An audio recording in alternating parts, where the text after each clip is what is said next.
You go take care of the family. You move up to NorCal, decide let's open a restaurant, have a successful restaurant, sell that off after you sold off your financial book in LA. And then you go make a movie in LA and you have Ray Liotta and Emilio Rivera as your co-stars. Right. You sell that movie. Okay. Right. And now CBD. All right. How does that even start though? How do you get, I feel like I'm back on the plane 12 years ago. I'm just trying to clarify the timeline. We're over here. I love it. That's a beautiful recap. Our guest today has been a successful financial planner. He produced, starred in, and sold a movie, bought, ran, improved, and sold a restaurant, and now consults from some of the largest CBD manufacturers in the world.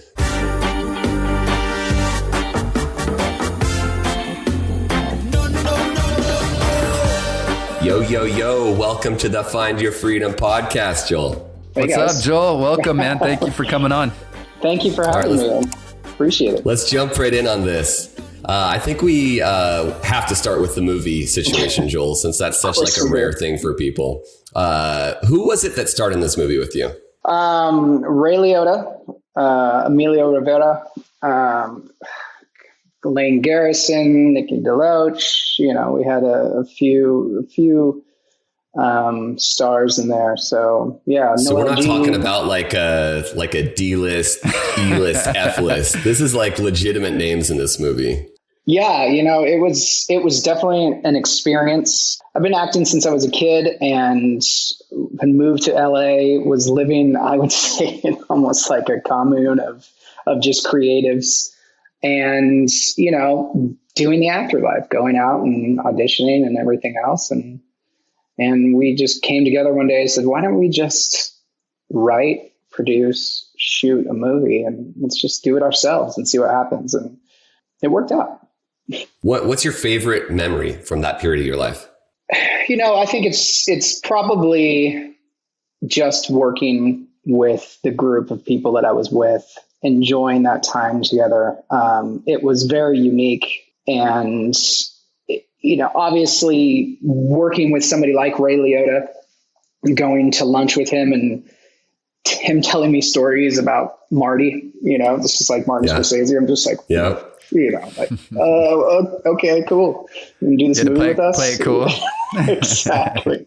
You know, and I think he was about the fourth or fifth actor that we went to.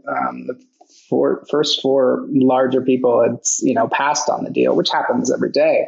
But he sat down with us and we had a nice lunch and we talked about the script and he was in. And, you know, having that time with him, you know, kind of guiding me through the industry as a very young actor, not in terms of how long I've done it, but just how long I was in Hollywood. It was surreal and pretty memorable and amazing all at the same time. Yeah, dude, that sounds like such an unbelievable experience. So you kind of glanced over this part. So you said you were just sitting around and you thought, yeah, let's just make a movie. Not getting into too much detail, but can you talk a little bit more about the sort of where you were in your life and how that progressed? I had sold the restaurant and I was getting back into acting in Northern California. That restaurant was in Sacramento. And I was, you know, doing a lot of commercials and things like that and small parts in TV and film. And I had, you know, made the leap to Los Angeles and a friend at the time who actually wrote and directed the movie, Wayman Boone, he's just like, listen, I bought this huge studio and I've got bedrooms in it and everything else. And why don't you come hang out, live with us, do this whole thing? And so I mean, it was, I call it a commune, but it was kind of like a commune. It was just this giant studio. We had this huge green screen. It was right next door to Sons of Anarchy. Where they were filming, you know, in North Hollywood.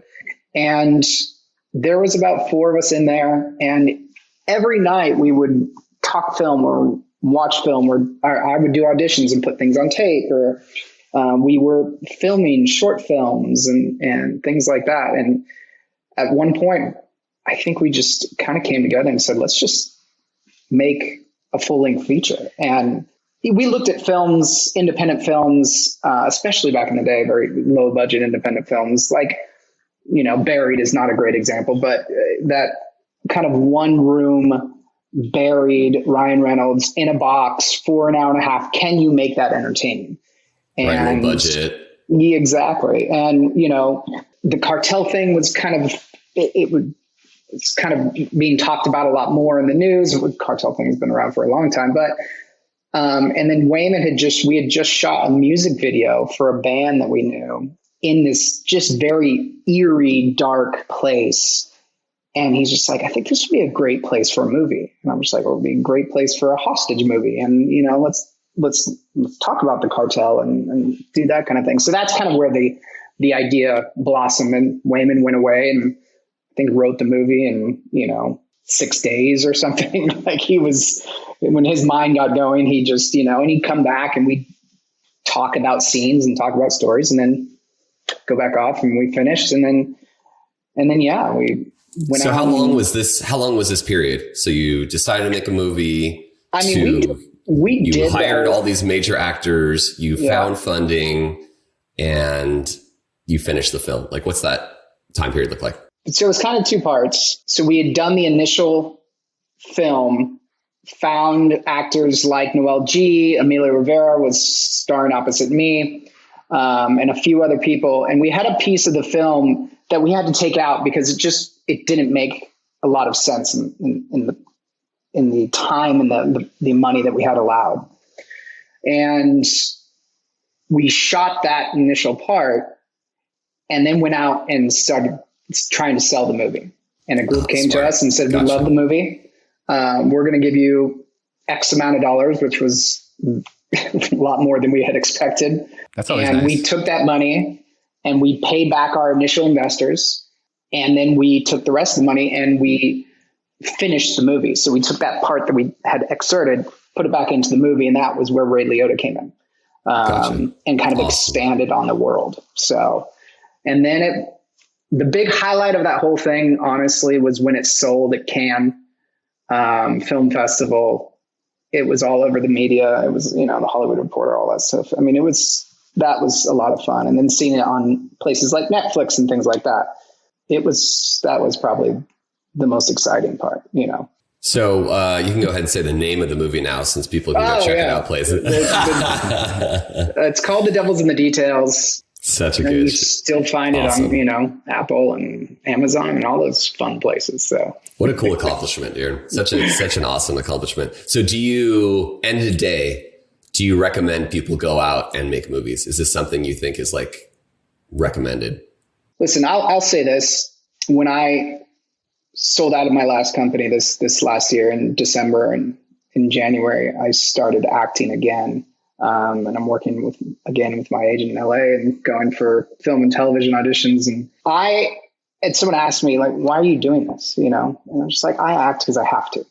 Like, it's something inside of me that I have to just go do. It's a creative outlet that I've done since I was a kid that I love. And if you have to go do those things, I say go do them. There's so many easier ways to make a movie nowadays than there are. I mean, these things it's a 4K camera inside of there. And we were renting a 4K camera, that was the new thing. That's why we had filmed it. We were getting this great deal on this 4K camera, this red camera. And so if you can go do it and you have great ideas, just go do it, go film it. If you want to do it, if you have to do it, I say do it. All right, Joel. So thinking back to when you and I first met, I remember Jonathan and I were flying out to Vegas and we were meeting up with you and a few other friends of Jonathan's, I think. And the whole flight out there, Jonathan's like, "Oh man, this guy Joel is so awesome. He does this and he does that. And he's, creating this over here. And then he jumped over here and had all this success." And he described you as a guy who had the Midas touch. It sounded like a lot of early success. Like, this guy can't lose. This guy can't fail. What do you attribute all that early success that you had? Well, one, I appreciate it, Jonathan. I don't know if that's Doug made that sound really aggressive. That's no exaggeration. That's literally how it went down. Real. You guys had a couple. I was like, wow. I was really excited to meet you after he explained this person who's like, can't seem to fail if he tried. But No, if you ever need a fluff piece, Joel, I'll do it up for you big time. This guy was your biggest hype man for free. It's crazy. Flavor. Honestly, I think to put it another way, I think I've failed so many times that my successes seem to be a little better than maybe what they even are. I equate it to acting and auditioning and things like that. I mean, you fail daily. You get told, no, you're not right. You're too old. You're too young. You're this, you're that, whatever it is. I feel like going all the way back to financial, advising, working at Morgan Stanley and, cold calling every day and talking to people and doing presentations and things like that and not getting a win. And then it made the wins feel, so much better. I think failure is a part of all of it. I will say this, and my wife will attest to it. I'm never really satisfied with what I'm doing now or what I could be doing more to be successful in my eyes. And success is different in everybody's, eyes. What is successful for me is not always successful for the next person. But I have clear visions of what and where I want to go when I decide on a path. And I work my tail off to get there. I don't know if this is a cursing podcast, but I'm trying to. Oh yeah, we allow all curse words. Well, yeah, I work my ass off, and that's not even bad. I work my ass off to get there, and I dedicate myself wholeheartedly to the task at hand. Yeah, failure or not, sometimes it works out, sometimes it doesn't. What I'm taking away is you had a lot of little daily hurdles and daily failures that just kind of stacked up to give you kind of a tougher skin, kind of give you that callus that you need to tackle larger and larger challenges. And eventually, after taking your lumps, which it sounds like Jonathan wasn't too familiar with those lumps that you might have been taking at that time, but not at the time. I think he is now. Yeah, I think he does now. At the time, he did not. Since we have the time now, Doug, let's talk about all those lumps now. Let's talk about all the failures, Joel. Let's hit the lumps real quick. All the slam doors in your face. What do they say? It's a good fight until you get punched in the face, right? Yeah. So, everyone's cool. Everyone's good until they get punched in the mouth. Yeah. So I think one of the things that you glanced over, Joel, which I think is a really common characteristic in successful people, is that we do really have high expectations. And it is one of those things. It's kind of like a positive and a negative, but you want to go do big things. You want to have huge dreams. And it takes a lot of work to get there and a lot of no's and a lot of adversity. But through all of the different categories that your professional career has worked through, I know there's been some, big challenges to get to the threshold, but I just love how resilient you've been. And I think that resiliency is probably one of the reasons why you've been able to find your freedom and be so successful. I love that. Yeah. I mean, you have two options, right? You can give up or you can, move on and do something else or do something better, do the same thing better. You have the choice. And like you said, I think, successful entrepreneurs usually make the choice that, listen, I'm not going to let this deter me from being successful at what I want to be successful at. So we'll see. So you've been an entrepreneur for a long time now, but I know straight out of college, you were in a corporate job. Can you talk a little bit more about your financial advising career and how that started? Yeah. And I went out of college to Morgan Stanley in the Los Angeles area, particularly the Long Beach office, and worked out of there and then Northern California. During college, I was interning for a couple large financial advisors. So I enjoyed the industry, but more so, I just enjoyed meeting people. It was really the relationship building is what I really, really enjoyed. Getting to know these people, how they became successful, where they grew their wealth, what their goals were for, the, 5, 10, 20-year plan. That's what I enjoyed. I enjoyed really just meeting people and getting to know them and kind of doing what you guys are doing now. It's just figuring out how they were successful and how they got to a point of, look at this beautiful home and these children. And, it really intrigued me. And I was very young out of college. I mean, I started college when I was 16, 17. I was on the young group. So yeah, I was a young financial advisor at Morgan Stanley and had come in right after the giant hiring freeze in the entire industry. So it was daunting, but it was educational in terms of that never give up, never quit, getting slapped in your face every day by people. Just, no, I'm not giving you my money. You're 22 years old. What are you talking about? You can't manage anything. So, and getting through those hurdles of the rookie classes and seeing a rookie class that had 150 people in San Francisco. And then on our next outing, there was 50. The outing after that, there was, 40 or 25. And you just kind of saw it get whittled down. And you're just like, well, I'm kind of getting good at this. I'm figuring out the world, but yeah. So. Yeah, I think one of the main things that I took out of what you just said is the networking aspect. It seems like really huge. The job was networking. The job was meeting people and building relationships. And what's interesting about that, how you worked that corporate job out of college, but from all that I know about your professional career, almost all these opportunities have come out of these relationships you've built over the years. The movie group all came out of your relationships. Your CBD relationships came out of the career came out of the relationships. It seems like that's just a theme of your entire career. Yeah, I go back to, it was what I enjoyed was the building relationships part. I enjoy getting to know people. I enjoy building those relationships, and you never know what they're going to do, down the road. So yeah, that's really what I took away from my time, in the investment world was that, just building those relationships, how to cultivate high quality relationships as well, not just surface relationships. You want to get to know people. And I'm just enthralled by people. So I think that's what I learned at my time there.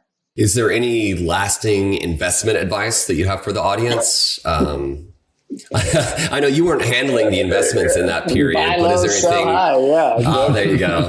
Go straight for the core. Yeah. I mean, what I will say this, we're close to recession and inflation, is crazy.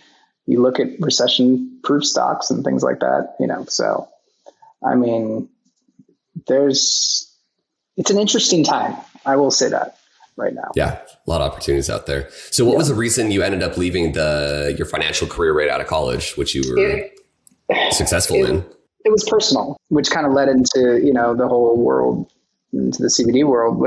It was personal. My younger brother was diagnosed with a very aggressive form of cancer, stage 4 at the time he was diagnosed.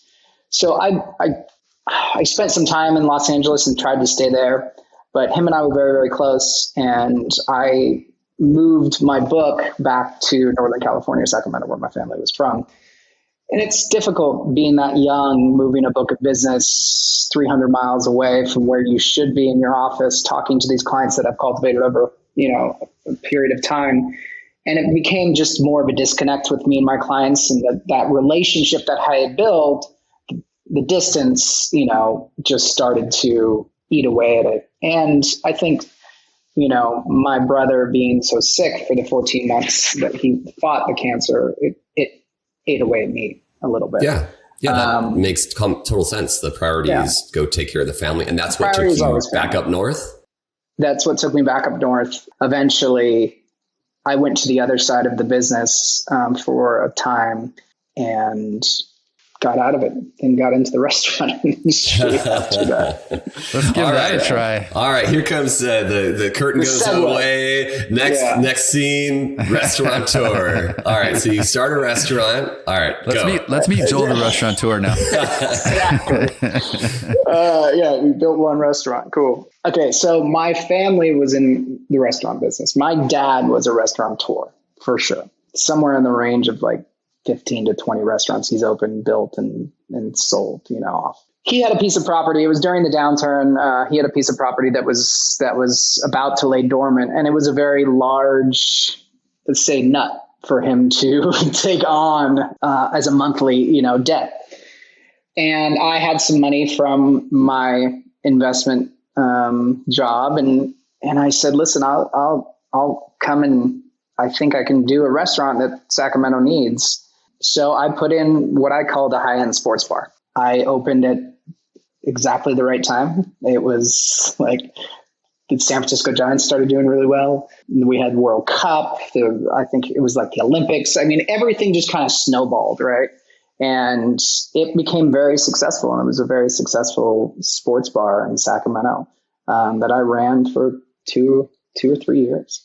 So awesome. So wow. It's almost you. So basically your dad had the space and you had Restauranteur in your blood, and you're like, let me give this a shot. Let's see how this goes. Listen, I learned on the fly. I mean, I had worked in the restaurants and I, served and bartended and things like that. But I mean, I learned on the fly, and it was really just, I remember the first day we did a friends and family opening and like figured out how to send the credit card receipts in. I'm just like losing my mind in the office. I'm just like, wait, what if I don't do this right? I might lose out on all this money, Right. It was, I had learned every day, but I think the overview of that job was really managing people at the height. I think we had 58 employees or something. I mean, it was something crazy for a very small restaurant. Managing employees, managing personalities, different personalities, obviously. I mean, everyone's been in a restaurant, the back of the house crew, the front of the house crew, how they all mesh.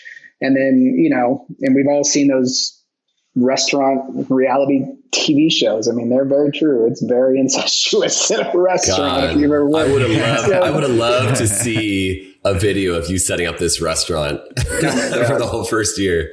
Yeah, that could have been a great reality show opportunity.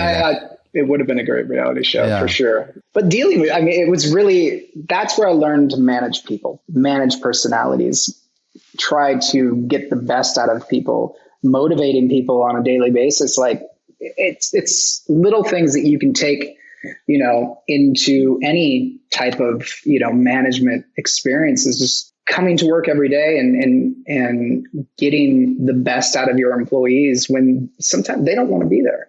Sometimes you don't want to be there. And, how are you going to make the best experience for your customers on a day you don't want to be there, or your staff doesn't want to be there?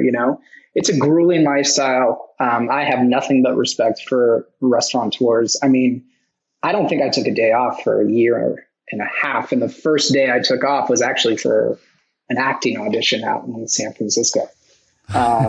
So I wouldn't change it for the world, but I think if we're talking about takeaways, it was really, I learned how to work with a lot of different personalities, manage them, hopefully gain their respect. And So this is a kind of a tough question, but comparing all the different industries you've worked in now, would you say restaurants was the most difficult physically? Let's compare physically and emotionally.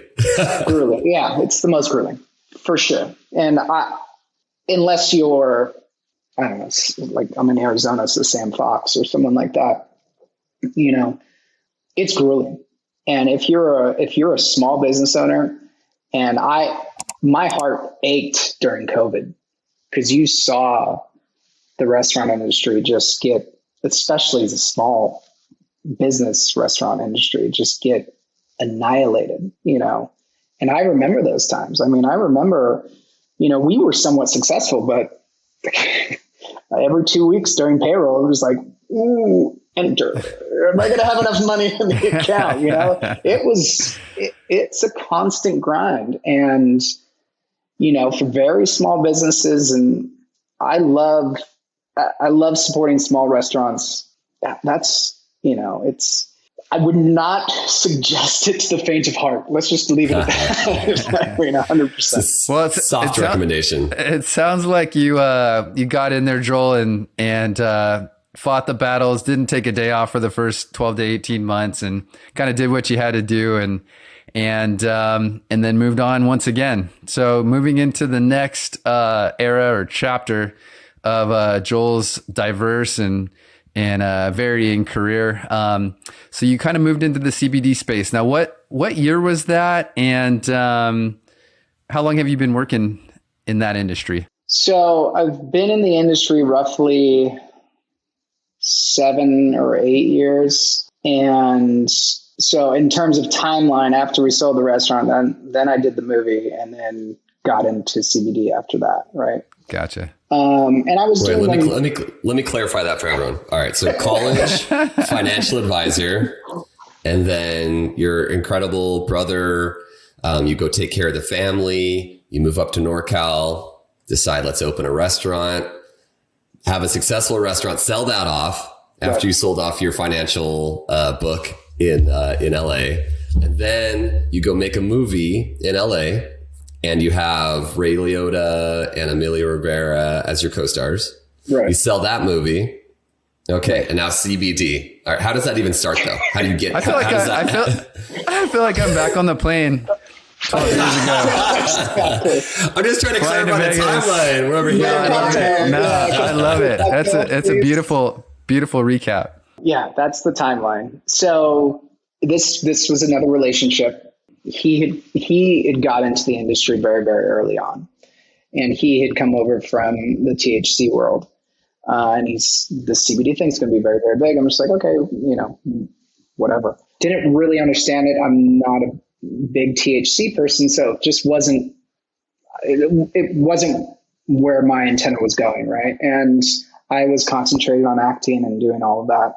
And my dad had been diagnosed with cancer, and he'd gotten the surgery. It was prostate, and it had come back. And he kind of went to my mom and my brother, my remaining brother, and myself, and just like, listen, I'm not going to do this chemo thing. I'm just going to go see your little brother.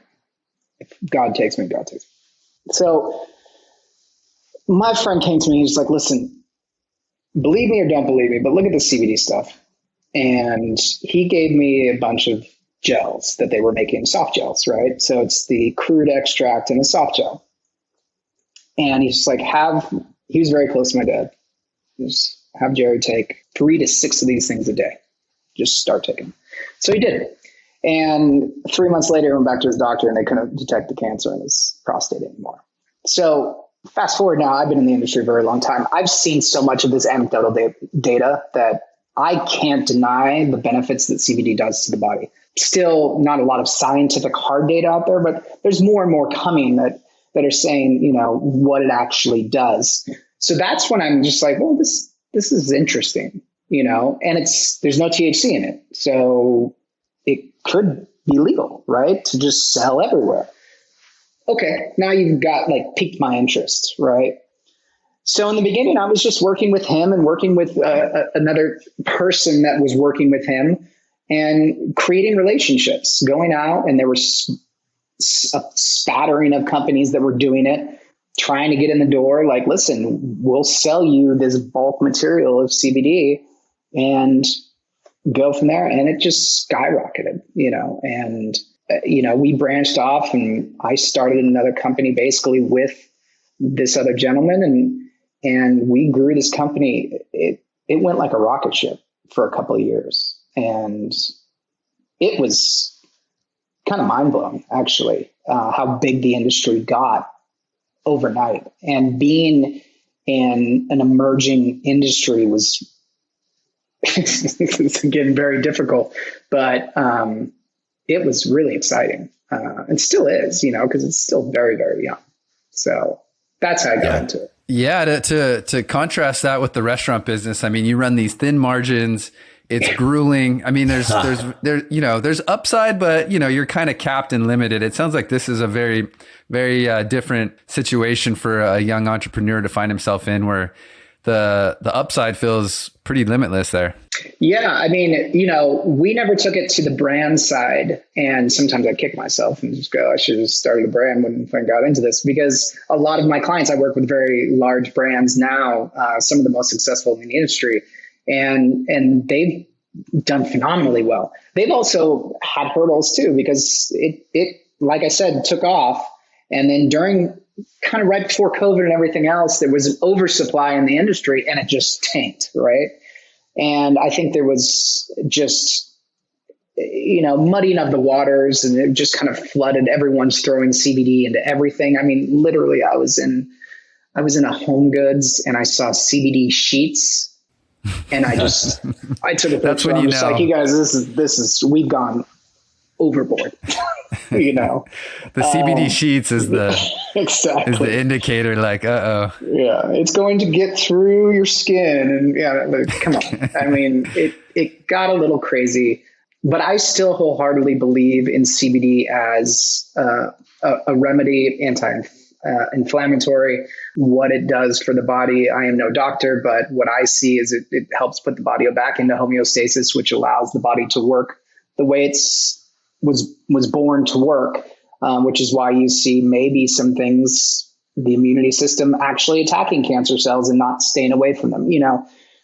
Again, no doctor, but I've seen so much in the last 7 or 8 years that I've been in the industry. It still excites me, but it's ever changing. Yeah. Can you expand on that a little bit more? It's, we can obviously see the passion you have, in it. And like you said, when you're seeing story after story of these anecdotal, miracles happening with friends, family, and others, I can see why you would be so passionate about it. Where do you see the industry heading? I know obviously you have, no one has full understanding on it, but where are you seeing it heading in the next few years with politics and everything? So I think there's two trains of thought, but let's just keep it very macro. I believe there'll be a change in the industry coming federally very soon. I believe there'll be a change to the Farm Bill very soon. And in 2018, what made CBD legal finally in the United States, and I was doing it way before that, was the United States Farm Bill, right?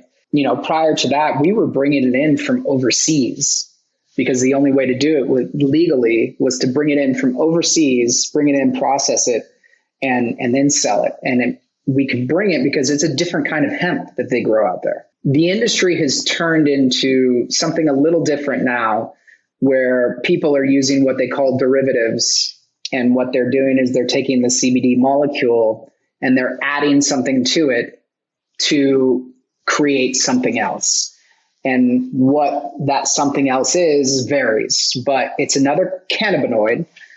But most of them that are being sold, marketed, are hallucinogenics, or they're like a THC, right? So they're psychoactives, Delta 8, Delta 10, HHC, some of these things, they're categorized as cannabinoids, but they're being sold at the local gas stations and grocery store chains. And they do have a psychoactive effect. I think as early as January, you'll see a change in state legislature to kibosh all of that stuff. And then I'm hoping a resurgence in CBD in traditional places. But CBD's taken a big hit from the derivatives the last couple of years. So that's interesting. CBD's almost taken a backseat, and now everyone's concentrated on THC. But there has been, funny enough, is you need CBD to create all those things. So my industry, like the bulk side of it, hasn't really been too affected. But it changes every day. Right.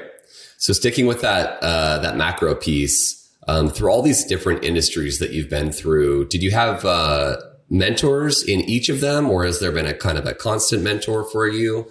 Who have been the biggest influences in your life? I look at peers a lot.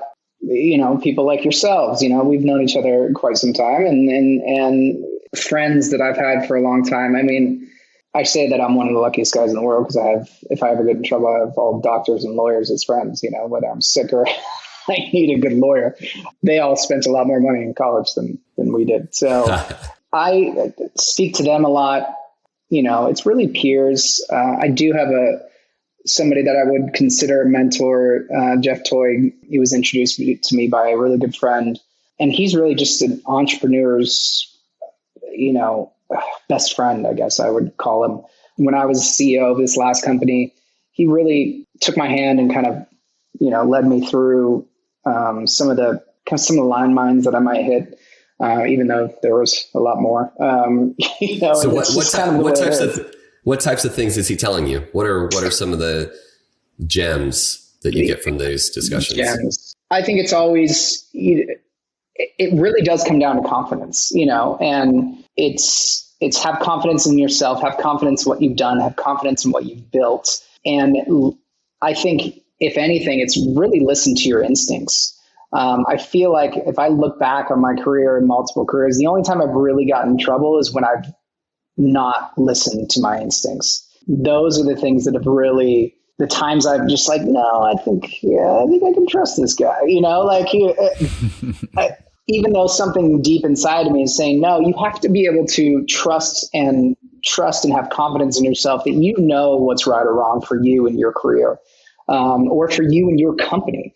And I think trusting those things, even though it's a very generic thing to say, I think sometimes we get away from it.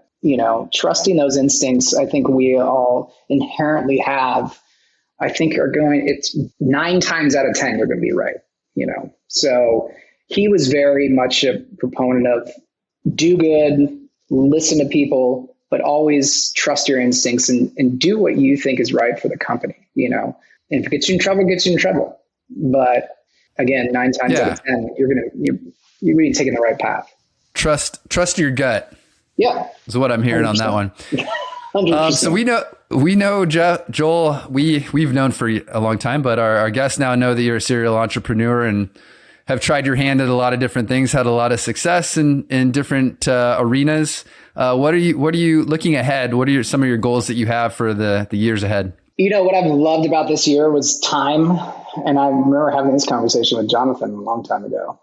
Time. I've got time back that I didn't expect to have back for at least a few more years. The last 3 or 4 years with this industry had been nonstop, 5, 6, 7 days a week. Time with my family, my dog and my wife. So it's been a blessing. So really anything I'm looking to do going forward, it's going to be just that balance of time, an amazing 2022. So just hoping to roll that into some new opportunities over the next couple of years, but always be able to balance that time because it has been very healthy and satisfying for me.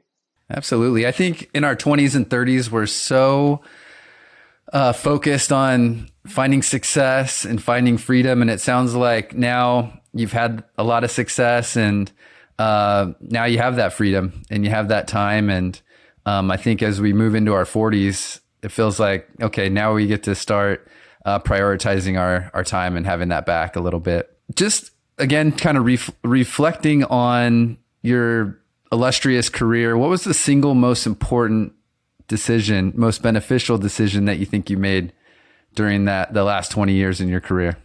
Now it's a big one, but what do you think back on and go, man, that really set me up? I don't know about set me up, but I am probably most proud of just following my dreams for a time there. Not a lot of people get to do it. And for me to step away from the restaurant, or at least to be successful enough to go, okay, I've got some money, I can support myself through some good times and bad in Hollywood, to follow my dreams for a while and really have, put everything I could into it. And then now this year to come back to it. It's been a really great year of auditions and new opportunities this year too. So it's been really fun to kind of follow that dream. And like I said earlier, it was something that I had to do. I think that's probably the thing I'm most proud of in my career was that I was successful enough at something to allow me to go and follow this dream that I've had since I was a child. So right now, I think that's probably it. I love it. That's follow awesome your dreams. Answer. Follow your dreams, kids. That's right. Yeah, I don't think that. Yeah, don't start a restaurant, but follow your dreams. If that's your dream, pick a different dream. So going back through all of these different industries, you're basically starting a bunch of different companies with these. What would be your biggest advice for people looking at starting to follow their dreams and say, all right, well, here's like the top 3 things I would say you should do when you're looking at starting your company? Have a clear vision. of what you want, a clear vision of where it goes. Now, startups are funny because startups, usually pivot, and they pivot a lot, and we pivoted a lot, but always having a clear vision. And it doesn't have to be business wise, just a clear vision of what you want this company to be. And as cliche as it sounds, I mean, it really does take a lot of time and effort. You try not to have too many backup plans in terms of just dedicate yourself to one thing for a while and see where that gets you. And then 3, trust the people you go into business with and enjoy them, because these are people that you're starting a life with. And I can't say it any better than that. I mean, you're building relationships with your partners and things like that. And you have to be able to go to war with them and come out the other side unscathed, So, I mean, those are some of the things that come off the top of my head. Yeah, that's a great answer. Yeah, I think that it's really underrated to say you say some of these are cliche, but I think that those are all super valuable recommendations. Knowing what you want to do and putting in the work to get there. I mean, I think that's a lot of what people miss is they think that it's going to be an easy, clear path or a straight path. I mean, look at how your career has gone, throughout all the different industries. It's been a bunch of pivots, been a bunch of changes, but your hard work and your vision towards working for what your goals are have gotten you to the finish line. I think that's such an awesome recommendation for the audience. All right. So well put. All right, Joel, our goal with the Find Your Freedom podcast is always to tell inspirational stories of interesting entrepreneurs. And I don't think so far we've had an entrepreneur with as many different pivots as you had in your career and finding success in each of those. So thank you so much for sharing the story of every industry that you've been in. All of the different diverse industries is super appreciated. We always like to finish it with this. Do you have any tools, tips, or things that people can look up, books that you would recommend for our audience to check out to get more information? I read Atomic Habits when it came out, and really, I think whether it's what we were talking about earlier, small failures just adding up or small successes adding up, I mean, both can lead you to where you want to go. So I think that's a great read. What's that one called again, Joel? Atomic Habits. Atomic Habits. Okay, yeah. I think I've heard of that one. That's one that I've read recently that's really kind of just ingrained in me. But other than that, follow your dreams and don't start a restaurant.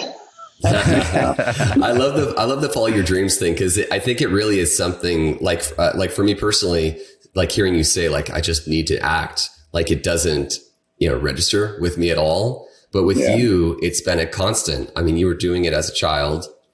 You did it, post college. You ended up making a movie, and now you're successfully in the CBD industry and consulting industry, and you're still doing auditions and trying out. It's, it's incredible how it really is something that just must be inside you that you're striving for. Do you know where that came from?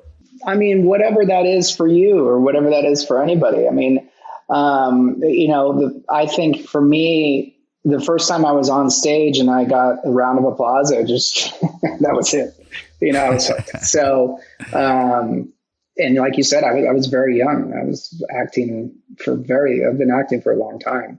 And it's just that creative outlet, whatever that creative outlet is for you. There's another great book, The Artist's Way. It allows you to maybe plug into that creative outlet that maybe gets pushed to the side when we're in these 9-to-5 jobs and sitting at a desk all day. I feel like my greatest asset as an entrepreneur has been the creativity that I can bring to a business, thinking about new ways to do things, in a startup, being able to pivot. You have to be creative in those situations. Again, cliche, you have to think out of a box, but you have to be able to do that. And I think we lose some of that creativity. Mine just happens to be in wanting to perform and act and things like that. But we are all inherently creative in our own ways. I think it's not losing that creativity in our day to day or in our new business ventures, what have you, I think is what really can set you apart and hopefully make you successful as an entrepreneur or just in your regular day to day job. That's so awesome. I love it. Well, having this conversation today has really made me get the itch. So we're going to wrap this up and let's start planning our next Vegas trip. Because remembering all of remembering all those times back in the day has reinvigorated me. So we survived. I thought Jonathan was going to say he wants to start acting and follow his acting dream. I bet he didn't know he had. I don't have that creative bug as much as Joel does, I guess. Thanks so much, Joel. We appreciate it, bro. Appreciate it. Yeah, thank you, Joel, guys. thanks for coming on. It's been a great time.